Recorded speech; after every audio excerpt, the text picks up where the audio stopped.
Teresa Hartlink, creator of With All of My Heart, where we learn about ways that you can begin to create your own life legacy through story, photos, keepsakes, and researching your own family history.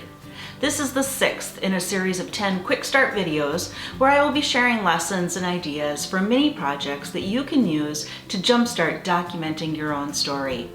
I've also created a free ebook called How to Take Control of Your Family Photos that will help you to take the first steps into managing your print photos and the ever-increasing numbers of digital photos. You can find the link in the description for this video. In today's lesson, I want to share an idea that I came up with this past December when thinking about gifts for the grandchildren. I wanted to create an easy, inexpensive, and memorable gift that I could give to them. So I came up with the idea of a remembrance box. No matter the age of a special younger person in your life, it's very likely that they have done some incredible things over this past year. In a year like no other, they can be proud of what they have accomplished.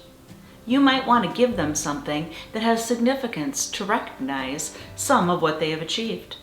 So imagine the pride they will feel when opening a special gift box filled with some small mementos and, most special, a letter from you. This is a gift that will not only confirm to them that they have been seen, but will also be a lasting legacy for them as they continue to grow. You may even want to consider making this an annual tradition. Creating your own remembrance box is so simple and inexpensive. Here are some tips to help you get started. First, gather your must-have supplies. Obviously, you're going to want to include some kind of small special box. You can go to Michael's craft store and pick up cute little boxes for just a few dollars. While you're there, pick up a few sheets of beautiful paper for your letter.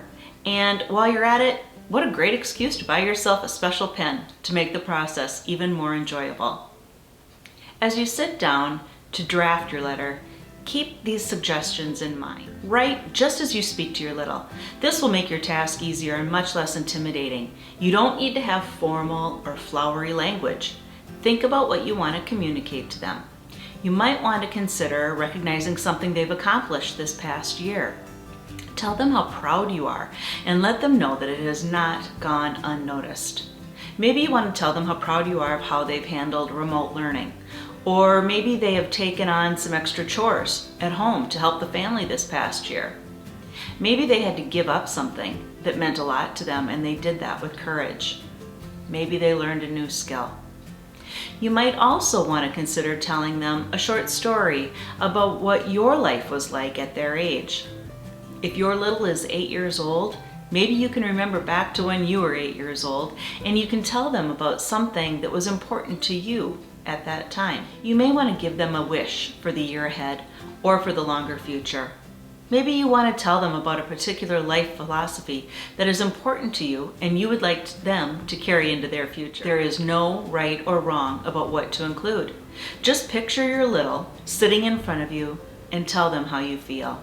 There is also no right or wrong about how long your letter should be. Even if your letter might seem too long for them to fully appreciate at their current age, they will certainly appreciate it as they get older. If you're more comfortable typing your thoughts, that's perfectly fine. But if you're able, I highly recommend that after you've typed your draft, you actually put pen to paper and write your final copy in your own handwriting.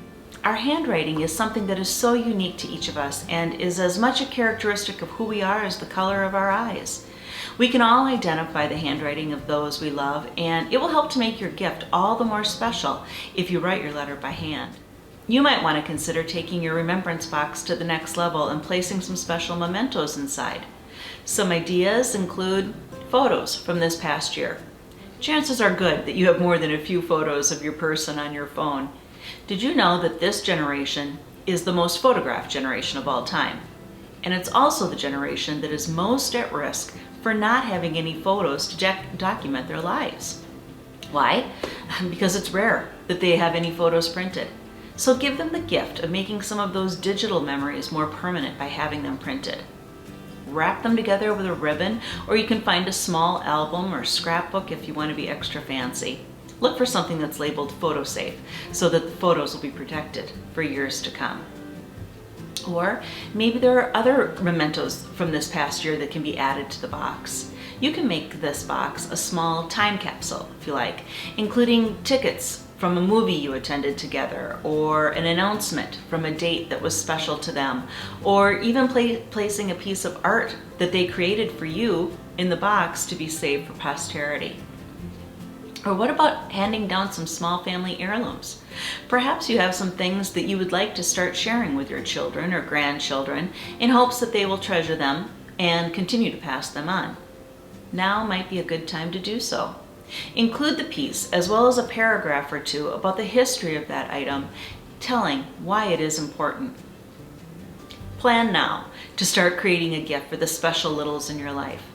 Their birthday, religious celebrations, graduation, even next holidays. There are plenty of opportunities throughout the year that you can use this idea.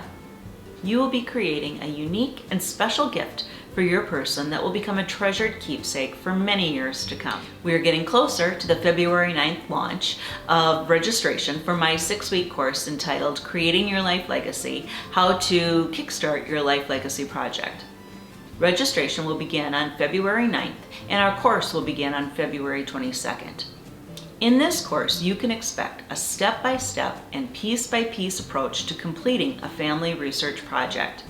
We're going to pick one specific project that is important to you, and then through a series of interactive lessons over the course of 6 weeks, we are going to learn how you can set yourself up for success, how to get started, and how to put it all together. Be sure to click on the link in the description for your copy of the free ebook, How to Take Control of Your Family Photos.